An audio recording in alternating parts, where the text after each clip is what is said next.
ഇപ്പോൾ ഈ ആരോപണങ്ങളെല്ലാം രാഹുലിന്റെ ആരോപണങ്ങളെയെല്ലാം പെൺകുട്ടി നിഷേധിക്കുകയാണ്.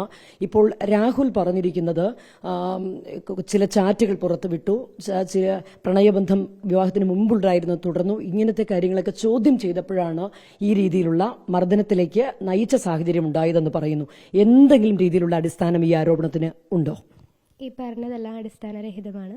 എനിക്ക് പറയാനുള്ളത് എൻ്റെ ഫോൺ കോടതിക്ക് ചെക്ക് ചെയ്യാം എന്ന് മാത്രമേ എനിക്ക് പറയാനുള്ളൂ. അതായത് ഈ ആരോപണം ഉന്നയിച്ചിരിക്കുന്ന ഏതെങ്കിലും രീതിയിലുള്ള ആരോപണം ഉണ്ടെങ്കിൽ അത് ഫോൺ കോൾ ചെക്ക് ചെയ്യട്ടെ എന്നുള്ളതാണ് പറയുന്നത്. തീർച്ചയായിട്ടും രാഹുൽ ഇപ്പം ഉന്നയിക്കുന്നത് എനിക്ക് വിവാഹശേഷവും പഴയ ബന്ധങ്ങൾ തുടർന്നു എന്നാണല്ലോ പറയുന്നത്. എൻ്റെ ഫോൺ ചെക്ക് ചെയ്യട്ടെ, കോടതിക്ക് എൻ്റെ ഫോൺ ചെക്ക് ചെയ്യാം. ഈ രാഹുൽ ഇപ്പോൾ ഉന്നയിച്ചിരിക്കുന്ന ആരോപണങ്ങളെല്ലാം അടിസ്ഥാനരഹിതമാണ്. അടിസ്ഥാനരഹിതമാണ്. അതുപോലെ തന്നെ ഈ ഗാർഹിക പീഡനം ഉണ്ടായിട്ടില്ല. അതായത് നിങ്ങൾ തമ്മിലുള്ള വ്യക്തിപരമായ തർക്കങ്ങൾ മാത്രമാണ് ഈ മർദ്ദനത്തിലേക്ക് നയിച്ചത്. സ്ത്രീധനം ചോദിച്ചിട്ടേയില്ല എന്ന് പറയുന്നു. അതും അടിസ്ഥാനരഹിതം എന്ന് പറയേണ്ടിയിരിക്കുന്നു. അടിസ്ഥാനരഹിതമാണ്. സ്ത്രീധനത്തിന്റെ പേരിലാണ് ഞങ്ങൾ തമ്മിൽ തർക്കം ഉണ്ടായത്. ഇപ്പോൾ ഈ പറയുന്നതെല്ലാം അടിസ്ഥാനരഹിതമാണ്. രാഹുൽ രാജ്യം വിട്ടുവെന്നും പറയുന്നു. രാഹുൽ രാജ്യം വിട്ടു എന്ന് പറയുന്നതിനോട് എനിക്ക് പ്രത്യേകിച്ച് പ്രതികരിക്കാനില്ല. അങ്ങനെ കരുതുന്നുണ്ടോ?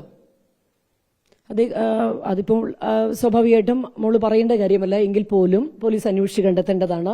എങ്കിൽ പോലും ഇപ്പോൾ അന്വേഷണം ശരിയായ ദിശയിലാണെന്നുള്ളൊരു വിശ്വാസമുണ്ടോ? അന്വേഷണം ശരിയായ ദിശയിലാണ് എന്നാണ് ഞാൻ വിശ്വസിക്കുന്നത്. എന്തായാലും ഫോൺ ചെക്ക് ചെയ്യട്ടെ കോടതി. അതാണ് എനിക്ക് ഫോൺ ചെക്ക് ചെയ്യട്ടെ എന്ന് തന്നെയാണ് ഇതിനോടുള്ള പ്രതികരണം. രാഹുൽ ഇപ്പോൾ ഉന്നയിച്ചിരിക്കുന്ന ആരോപണങ്ങളൊക്കെ അടിസ്ഥാനരഹിതമാണെന്ന് ഉറപ്പിച്ച് പറയുകയാണല്ലേ? ഉറപ്പിച്ച് പറയുകയാണ്. അതെ.